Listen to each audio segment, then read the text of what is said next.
Right. Hi, everyone. My name is Yimi Villa, and I'm the Marketing Communications Manager for the California Institute for Regenerative Medicine. Like many of you tuning in, I also participated in CIRM's Bridges to Stem Cell Research program and received my Master of Science from San Francisco State University. I took an unconventional path that led me towards a career in science communications. Along the way, I learned that even the most promising research can't get very far without effective communication. And a big part of effective communication is storytelling. Now, this is where patient advocacy comes into play because it's an extremely important way of telling personal stories. And this reminds us of the importance of funding promising research and why scientists strive for breakthroughs in the lab every day. Now, today we have a panel of patient advocates, some of whom have participated in CIRM-funded clinical trials. I'm going to give each patient advocate a few minutes to introduce themselves, starting with Sandra Dillon. Sandra, do you want to introduce yourselves and give a few words? Sure. Hi, my name is Sandra Dillon. I work in renewable energy as a creative services manager and a creative director. So it's a very exciting role that I get to have. And the reason I'm here with you for this panel is that CIRM and the research that it funded really led me to be able to be here and do this wonderful job that I love to do. And also, marry my wonderful husband and have our two amazing cats, one of whom might come in and start crying, and I'm sorry in advance. Thank you for that introduction. I'm sure I think we've, during these times in the pandemic, we've all have dealt with little interruptions. So I think everyone's understanding of that. Kristin, did you want to introduce yourself as well?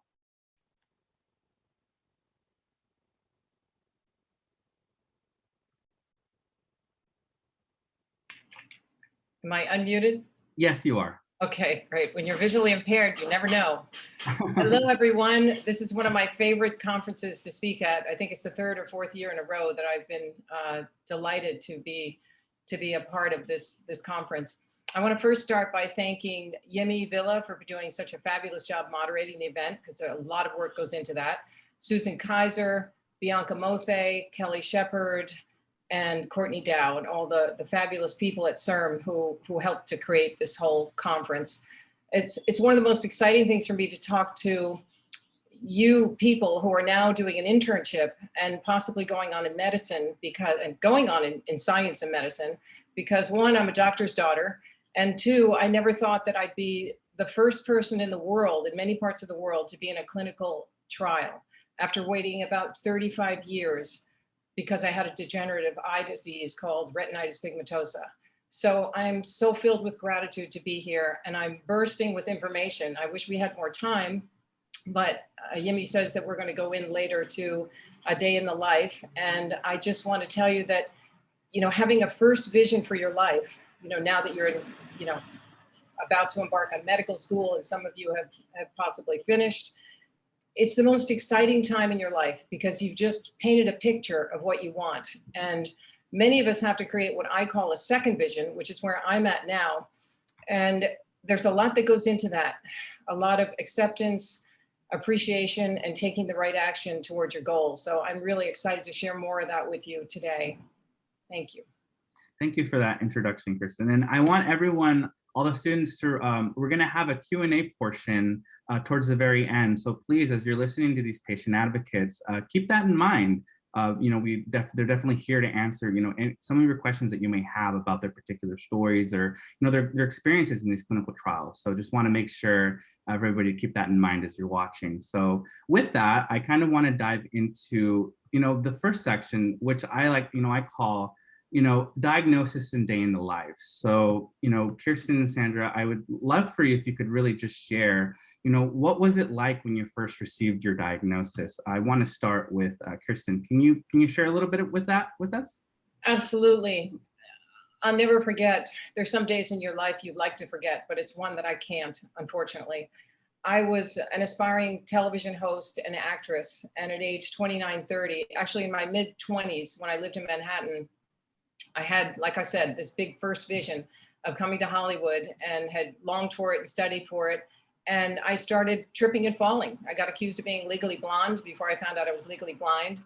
and broke my arm at an NBC cast party and ended up in a real cast. And when I went to the eye doctor, I was told that I might have a brain tumor or a condition called retinitis pigmentosa, which came out of nowhere. Years later, I discovered that it's a genetic degenerative disease, and both of my parents carried the gene and didn't know it. And it's a good thing they didn't, because they fell madly in love and they had me. So I remember the day I drove home because I was devastated. And unfortunately, I had a very difficult time with the first two optometrists and ophthalmologists that I saw. They lack compassion, which is a big part of my story now. It's actually an area that I may want to focus on with coaching and talking to doctors about the importance of compassion and how you can make a patient feel. So, you know, recently, just to give you a sliver of an idea of what it's like to have retinitis pigmentosa, it's like watching a beautiful painting fade over a 30-year period. And it just fades and fades and fades. And some people say, well, you're in the dark, aren't you? And I said, no, I'm not in the dark. I'm still in the light, but I've lost the acuity, the color. I can now see objects and whatnot, but thanks to being in a clinical trial, I am in the light, and I'm going into the light rather than into the dark. So I'm forever grateful, as I said, to Dr. Henry Clausen for inviting me to be the first patient in a clinical trial. 5.5 years ago, I was the first person in the trial, and I'll tell you more about that in the third segment. But that day when I drove home on Hollywood Boulevard, I cried a river of tears, because the whole dream and first vision I had for my life was just like someone had popped a balloon in front of me. So I ended up working in television, despite the challenges behind the scenes. And I worked on what I called my second vision, and started raising money and doing advocacy work and inspirational speaking. But the importance of compassion, you know, the first two doctors who diagnosed me, it was so raw. You know, when one said to me, you just need to deal the deck that life is going to deal you. And I was crying in his office. It was a horrible feeling. And it was the third ophthalmologist at Jules Stein who I really credit getting me here today, because all this time he gave me hope, even during a period where we weren't really there with retinitis pigmentosa in terms of advances. He gave me the hope, and hope is what drives the patient. Thank you. No, definitely no. And thank you for sharing that. And I think that just also highlights, when we say effective communication, it's just about, communicating the science, but it's just about learning how to communicate with the patients. And I can imagine, when you receive your diagnosis, there's a lot going on in that. And I'm sorry to hear that you didn't have a physician that was, particularly, kind of really understanding in that. And it's just, something I want for any of the students or anybody tuning in that's really interested in being a doctor, is just to remember that a big part of effective communication is also having compassion. So thank you for sharing that. Thank you. Sandra, would you like to dive in a little bit as far as, what was it like for you when you first received your diagnosis? Sure. Voiceover off. Sorry about that. So yeah, I was 28, totally healthy. Similar, I had a real vision for the life that I was planning to lead. I had just graduated from grad school. I was building an art career. It was super exciting, and very healthy lifestyle too. Just like running, I was training for a marathon, and I had this weird little bump underneath my rib cage, and I was like, oh, maybe there's a knot in my muscle, right? Or maybe there's a dozen other excuses that I can make up to not go see a doctor for this weird bump. But it turned out to be my spleen, and it was enlarging. And so I started to, try and find out, right? Go to the doctor, see what's wrong. And it took months to figure out, what I had, and months of testing. So being just poked and shuffled from expert to expert to expert.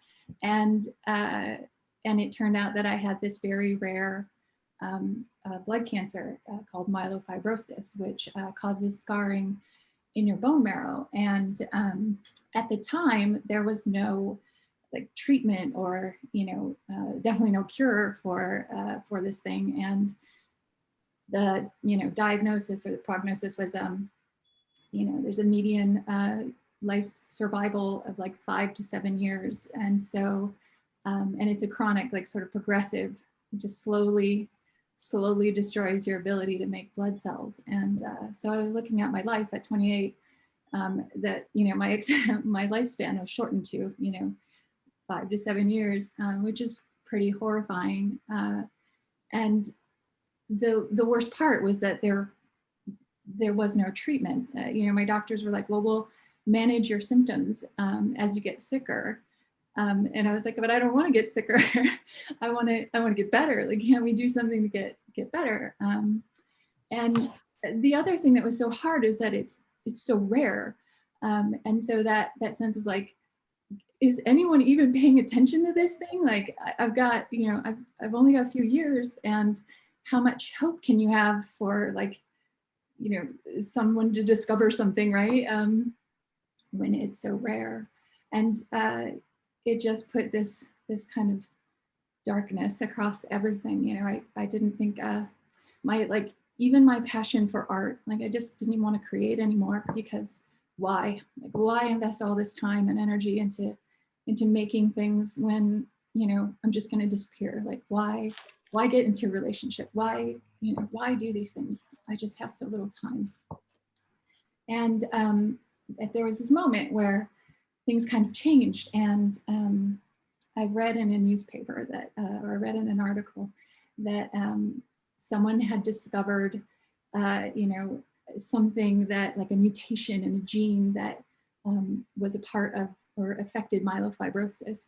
And I was just like, oh my God, like, I have researchers, like, there are people looking at my disease. And just that alone was like the most amazing moment, because I had no idea, right, that anybody was out there thinking about my disease. And to know that they were there, I was just like, oh, please, please just keep trying. Just don't give up. Like, you people out there that don't even know I exist, like, I'm out here, and I just please discover something. And that's where, that arc had turned for me. And several years later, I ended up in California, and God save you, California, like, and CIRM, because I was connected with my doctor that I'm seeing now, and she was running the drug trial that I got put on, and that again was this moment where I was given this, like, second chance, right? It's like, well, we don't have a cure, but we're going to try. And that I knew that there were people out there trying for me and with me, and I could participate, I could be a part of that effort. It helped keep me going. And then I'll go further into how that trial went, and that I am still here is a testament to it. So yeah, myelofibrosis is a kind of a horrible, process, because it just slowly wears you down as it stops you from being able to make blood. It's exhausting. So I suddenly felt like I couldn't, I also just didn't have any energy at all. And so I would watch my friends, go out and, be able to stay out late, or, stay awake at all. And I would just be, crushed by the weight of exhaustion and the pain that it would cause. So it's almost hard to remember now, like, how bad that felt, because of how much better I feel at this point. But yeah, at the time it was just such a struggle. Oh, thank you. Thank you for sharing that, and just really highlighting that. I mean, even when you kind of just you browsing and just seeing if there's any kind of researchers working on that, how it's really important to have that gave you at least some semblance of hope, or some semblance that this affects your personal life. This work matters. Thank you for sharing that. I wanted to introduce Marissa Cors. She's joining us now. She's a sickle cell disease patient advocate. Marissa, can you give we're kind of in a day of life segment, so if you could kind of share with us what it was like for you when you first received your diagnosis. Okay, hello. Thank you for having me. I apologize for being late. Zoom gods were not with me today. That's okay. Just, it happens. Yes, hi, my name is Marissa Cors, and I am a 5th generation sickle cell patient. I'm 44 years old, from Los Angeles, California. Sickle cell is a hereditary illness that one is born with. So my understanding of it has always been, I was born this way. I was born with the pain. I was born, I grew up always being sort of in this bubble with my family, being a 5th generation patient. And for those of you who don't know, sickle cell is a rare blood disorder in which the red blood cells basically implode upon themselves. They change shape. They only let out 10% of their oxygen, and then they become sticky and crumply, and they do these things. And then they cause these blood clots that backs up circulation. Your oxygen is depleted, and it can be incredibly, incredibly painful and comes with an array of issues. But for me, growing up with the illness, I had my uncle Teddy, who was my mother's eldest brother, and he was born in 1950, which was the year that sickle cell was declared by the federal government as worthy of treatment in a clinical setting. So my family got very excited. They were like, Teddy's going to the hospital, we're gonna fix him, yay. And what ended up happening was they transfused Uncle Teddy, and he ended up having 3 strokes by the age of 3. And the 3rd stroke left him physically and mentally disabled for the rest of his life. So, you know, you have this little boy that was pretty much like a prodigy, beautiful little boy, smart little boy. And then all of a sudden he was just this changed person. And that was when my family learned, you know, doctors don't know everything, and mistakes are made even when they're trying to do their best to help. And we have to remember, in the 50s, we were still a segregated country. We didn't take blood from Black people. And now we know how important that is. So imagine being born into that, always being told what happened to Teddy will not happen to you. So it's just always a non-ending sort of ride of people taking care of you, and people constantly teaching you how to take care of yourself, and telling you what to do and how to do it. And the weird thing about it is it doesn't stop with the old people, like the generations before you, but then the ones after you come, and then they start. So it's like right now I have a bunch of like 5 to 10-year-olds that when I go see my family, if I'm walking outside and, you know, the wind is blowing or it's night, all of a sudden these little kids are like, Auntie, where's your coat? Auntie, you have to have a coat on. Auntie, did you have some water today? It's like, yes, I did that. So you're kind of like always the one that you're an adult, but you're not.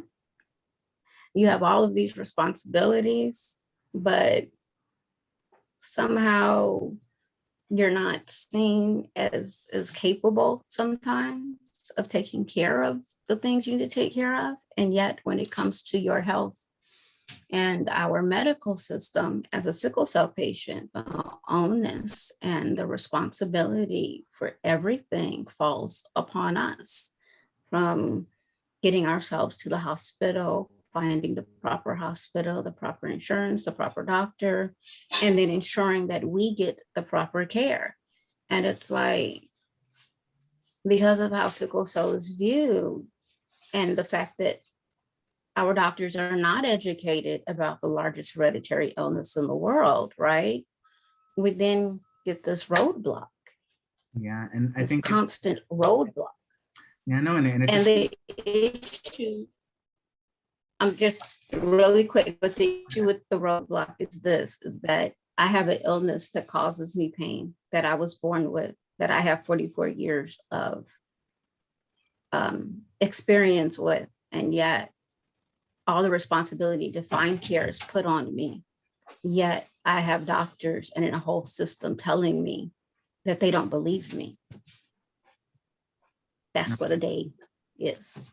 No, definitely. And it just really highlights too, as far as I'm with your experience, just really highlighting the importance of kind of incorporating, you know, just diversity, equity, and inclusion when you're really studying this to really better understand some of these diseases, especially the ones that particularly affect, you know, communities of these kind of underserved and communities of color. So thank you for sharing that. I'm going to kind of segue a little bit into talking about, I know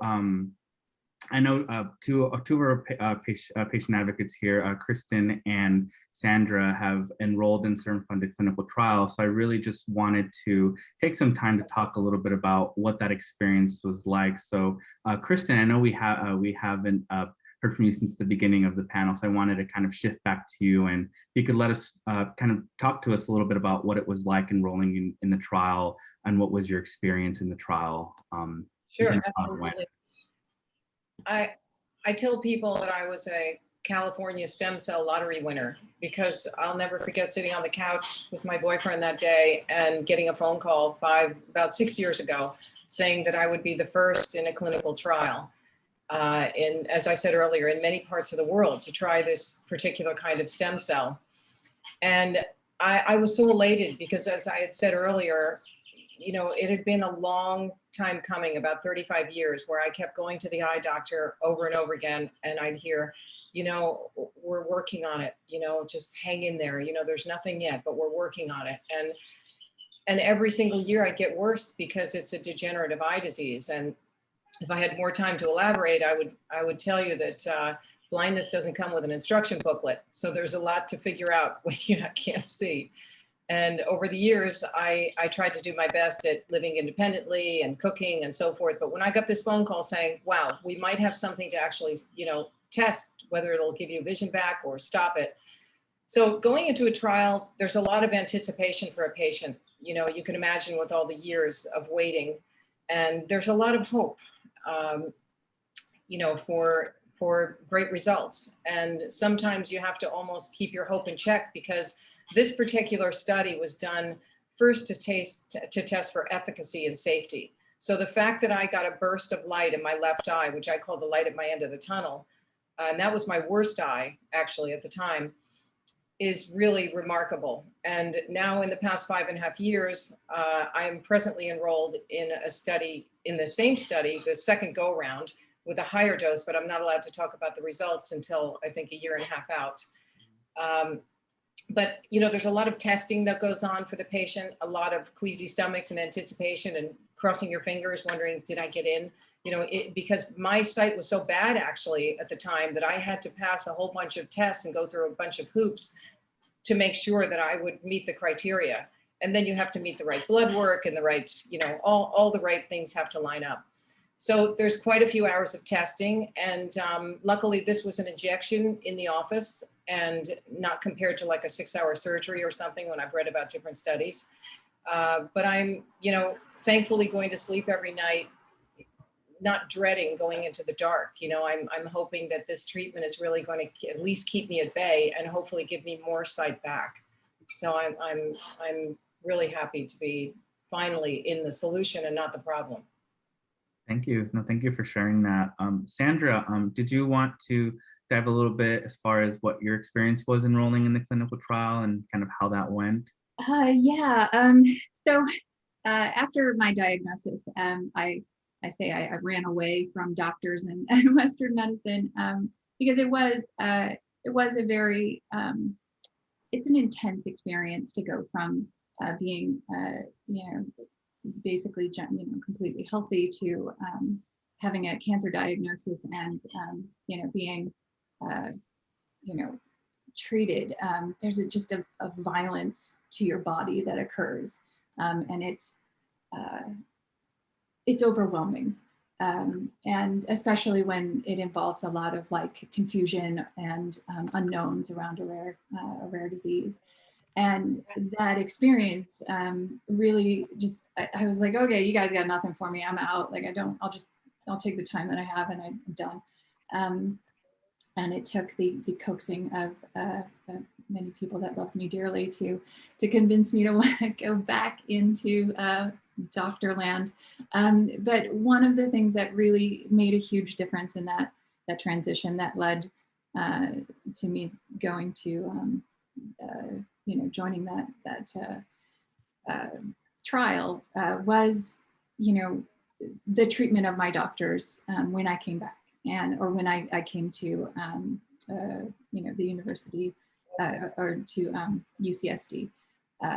Very good bedside manner, very like delicate, hands off. I sort of came in like, don't touch me, if you can't do it to a pregnant person, don't do it to me, just leave me alone, and my doctor was very kind and very gentle and very understanding, and also just listened to what I was communicating, which was that you people terrify me. And after a while, he kind of brought me around and helped me feel comfortable. The whole institution helped me feel comfortable, frankly. UCSD is amazing. But he, said, hey, there's a doctor here that is, she's running clinical trials, and I think she could really help you. It's a clinical trial. And I was like, oh God, like, here we go again, right? Like, this is going to be really bad.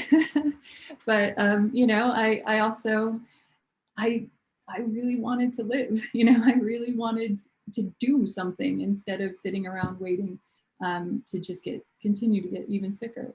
And so, again, I signed up for this trial, and my doctor and her nurses really walked me through, what this trial was going to entail, like scheduled out for like several years. Like, this is how it's going to go. Like, this is what we're going to do.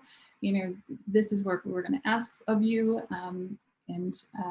So just knowing what I was in for made a big difference. And then also, there's something you can really learn from a clinical trial, which is that they're trying to figure out whether or not something's working. And my doctors and everyone around me was always asking, really thoughtful questions like, how are you feeling? What are you experiencing? What are you going through? Because they were tracking it for a trial, but they were also empathizing. And that sense of like, wow, these people, like, they care, like they honestly care, and they're listening to what I'm saying. It was just so different than some of the other experiences I had where I would like explain what I was feeling, before the trial, and my doctors just be like, oh, sure, and just write something down, and like, yeah, we know, we totally know what's going on, and I'm like, I don't think you do. Yeah. So that difference was huge during the trial, and the trial itself. Again, I feel incredibly blessed and lucky. The side effects were very minimal. The experience of the trial was the exact opposite of what I was expecting. It was like a whole new life. Like I felt like I turned into Wonder Woman. I went from very weak and in pain and just suffering constantly to incredibly energized and vivacious, and I really got my life back. So it was amazing. Thank you for sharing that hopeful story, and just also really showing that effective community. Once again, like bringing this up is just how effective communication is just being a good physician and really listening to your patient, right? And I can imagine that participating in a trial, it takes a lot of really kind of there needs to be a lot of patient physician trust, and initially having that kind of apprehension, right? Which is understandable because it's something I can't imagine. It's a really scary experience. So really just being able to it's up to the physician and the provider to show that I'm here to help you, and I have your best interest, and I'm listening to you, and I'm gonna take you into account in this. And I can imagine that kind of communication just really helped. So Marissa, I wanted to, before we kind of get into a question and answer, I know that you have tried to participate in some of the clinical trials, but it's definitely not to the lack of effort. You haven't been able to because you've been told repeatedly that you haven't been eligible. So I was wondering if you could kind of touch a little bit upon that, what your experience has been as far as trying to enroll in a clinical trial and, the kind of tribulations you've had to go through and your experiences with some of these, kind of contacting some of these clinicians with that process. Yes. So, yes, over the past, I guess, 6 or 7 years, research for sickle cell has exploded. We like to say technology has finally caught up with our researchers' big brains, and now they have the tools that they need to figure out some of these things they've been thinking about, right, for decades. But I will say you were very nice in saying I wasn't eligible when actually what I was told was I'm not cure worthy. And this, again, is another example of the onus and the responsibility that's placed heavily on the sickle cell patient. I am not cure worthy because, oh, you're too old. Had you just come a year later, you're not cure worthy because you've had 2 infections and you're the only person in the world known to have ever had those 2 infections. You're not cure worthy because, frankly, we don't expect sickle cell patients to live past 45 and you're 42. So, that whole money thing. The other thing is that prior to us, and I refer to my family, we have a foundation called Access Advocacy for sickle cell disease here in California. Prior to us really getting involved and talking to doctors and researchers about setting up clinical trials for sickle cell patients just weren't working. They weren't working out very well on either end. And a large part of it was they were saying that we as patients were non-compliant.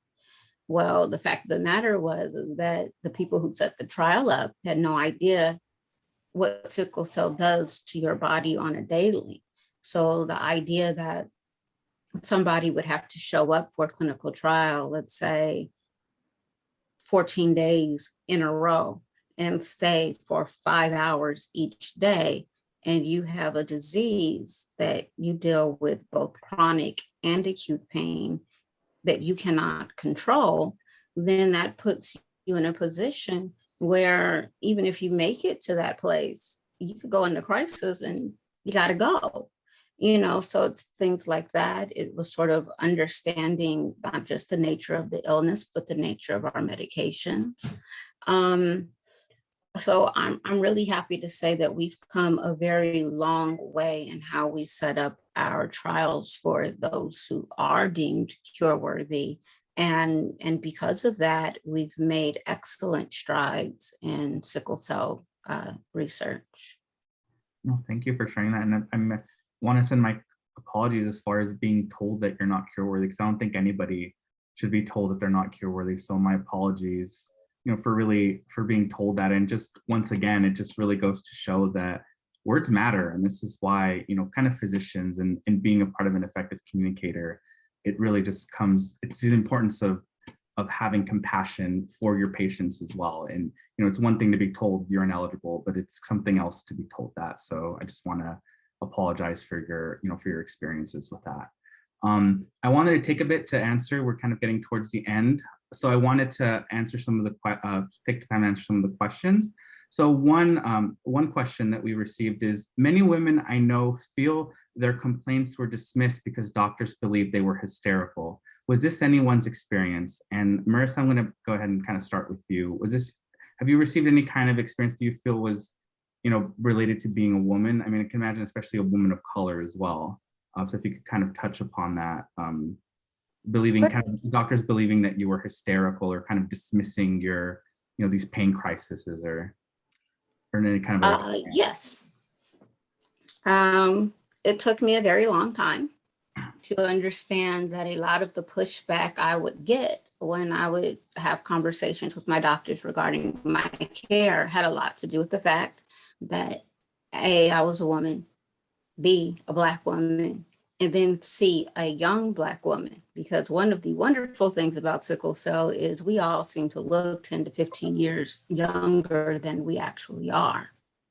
So it's really hard for people to kind of figure it out. When I say I'm 44, it's like, oh, and unfortunately, in our society, age gives you some sort of backing, right?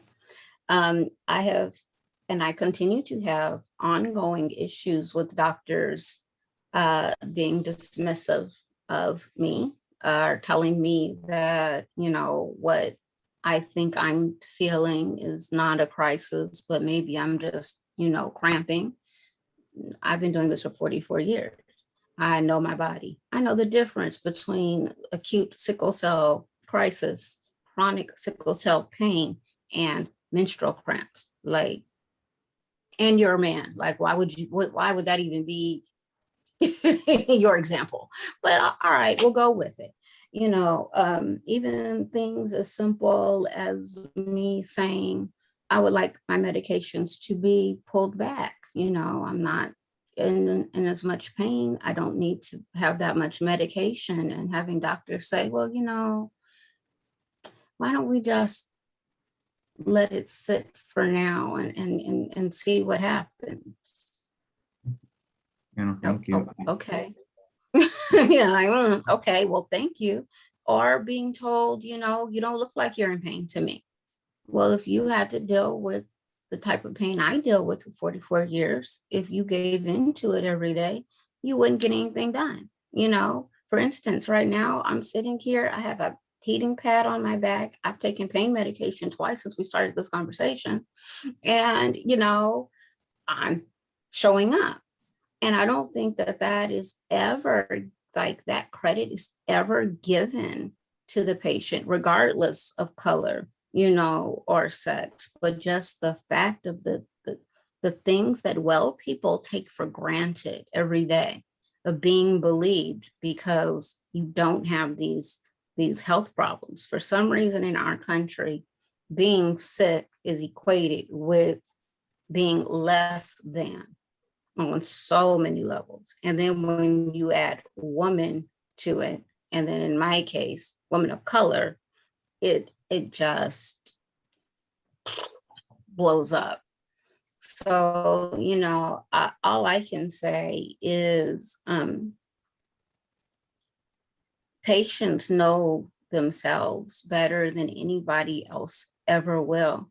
And your expert, 9 times out of 10, is the person sitting in the bed. If you just take the time to sit down and speak to them, and you set aside your personal issues, your personal vision of pain, your thought about what you're supposed to do right now in this situation, chill. It'll come. Yeah, But you gotta, yeah. Sandra, have you experienced this as kind of being a woman going to a physician and kind of them believing you're over exaggerating or being hysterical, or a lot of those misconceptions that women kind of can face? Yeah, I definitely had, especially early on, just a number of times where that I know better than you because I'm the doctor, was really just inappropriate and very dismissive. When I would try and explain like these weird things that I'm like, these are weird things. I know what I'm supposed to feel like. I have lived in, it's like, I have lived in this body. It's mine. Like I know when it's doing weird things. And, just to kind of like, well, that's not, that shouldn't matter. Just that dismissal of it while on a path to try and figure out what's wrong with me. Like this was before I even had my diagnosis. It just led to like, even more, in my mind, a lot more tests that kind of I didn't need, because because people weren't listening to what I was trying, what I was saying. And so because I'm too young and a girl to recognize like my own body. But I really want to share like I have had so much the opposite experience of this, which is, during my trial, my doctors listened so much. And even when the trial I was on was for, trying to figure out the dosing. So how much of the drug, was, safe and effective.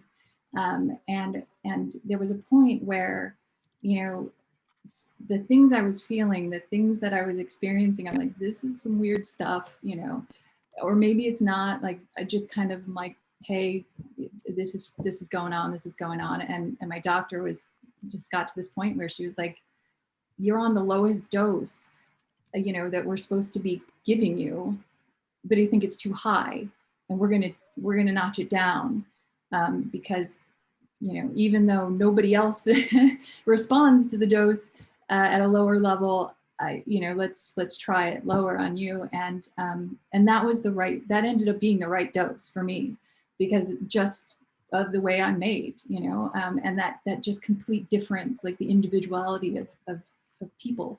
But my doctor and the people around her really had to pay attention and apply that, like, that expertise that she really has, right, to what I'm trying to convey to her, that I don't even know why, like, I would have a certain symptom or a certain feeling, but she was listening for those signals.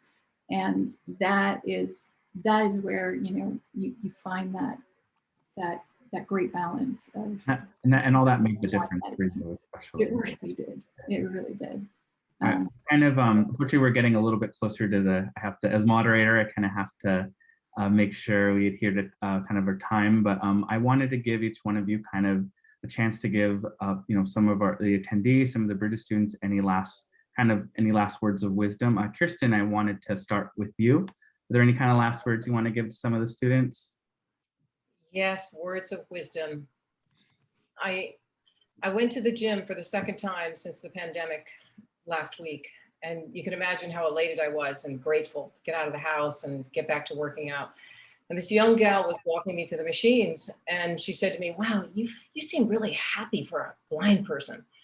And I thought, "Oh, well, that's nice." I said, "Well, thanks a lot," thinking it didn't happen overnight, but I am a basically happy person. But I said, "Well, thanks." I said, "What's not to be happy about?" And she says, sometimes I think I'd be better off being a blind person. She said, life just isn't what it's cracked up to be. It really isn't. And I said, so I finally sat on the machines and I said, "Now hold on, what's wrong in your life?" And she said, "I don't know. I have my health, I have my family, I have money, but I'm just kind of blah.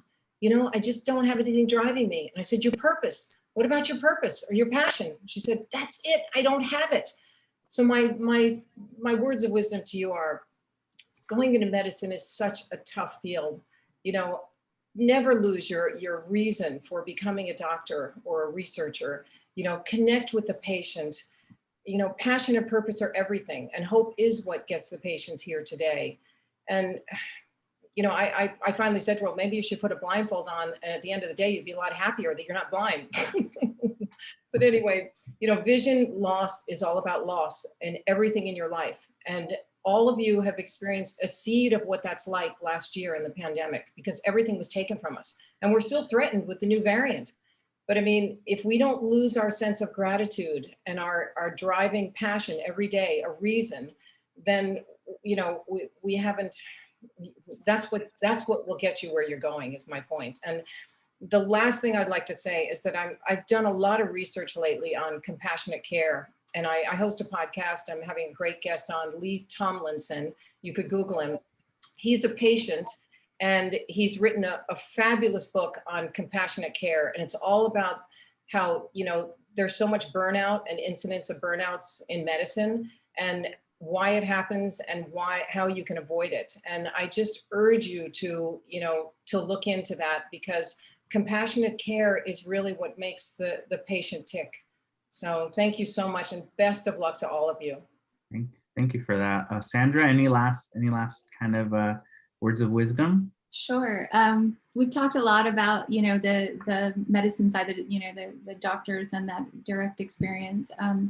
But, over the course of time that I've been going through this, some of the most amazing interactions I've had have been with researchers.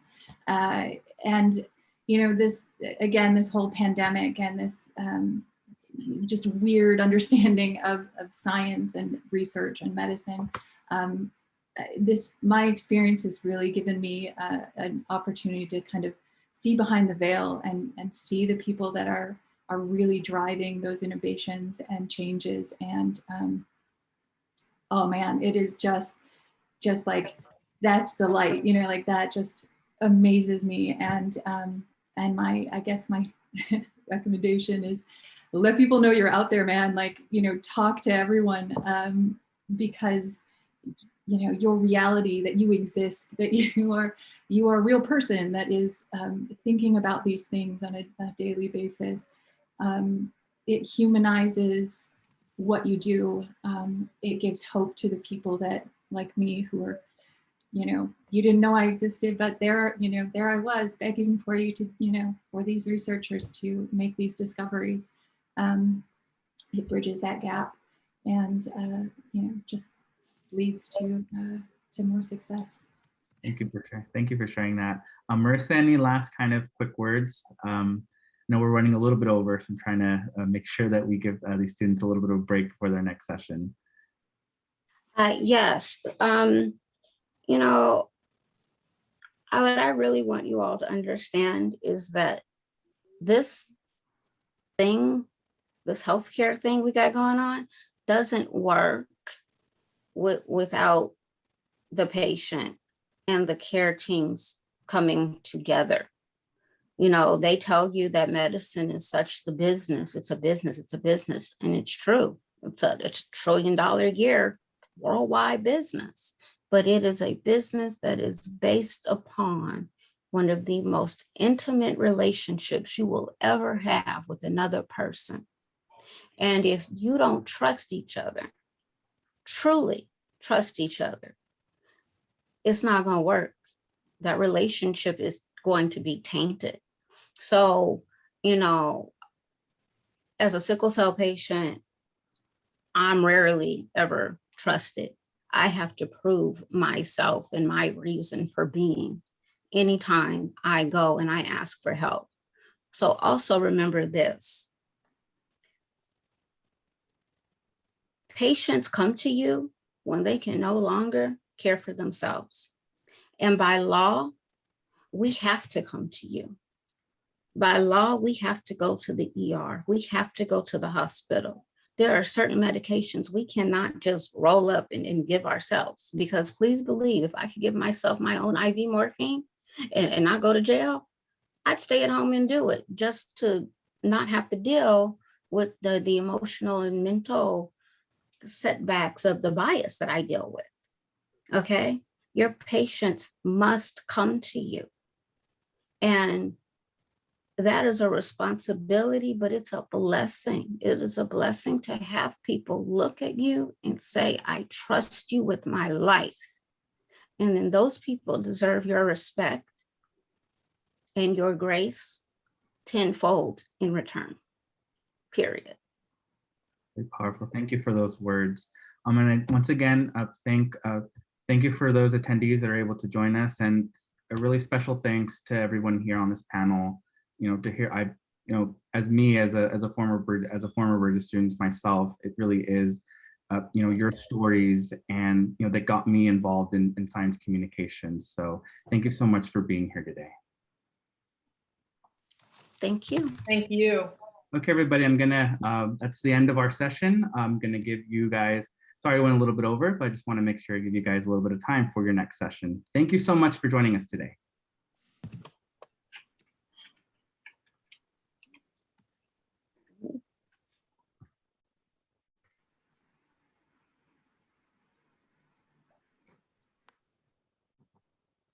Okay. Oh, Kristin? That's Kristin. Is she still here? I can't tell. I'm trying to think. Oh, I see her. I see her picture. I don't know if she can hear me. Can you hear me, Kristin? Nope. Okay, I'll just write her later. She was in my first advocacy training class with CIRM and Americans for Cures like 6 years ago. No, really, and it's truly amazing to see all of the progress that she's made and what she continues to do. It's like, Yeah. like it's just one of those happy moments. Yeah. Anyway, I think that's it, right? I'm done. That's everything. Yeah.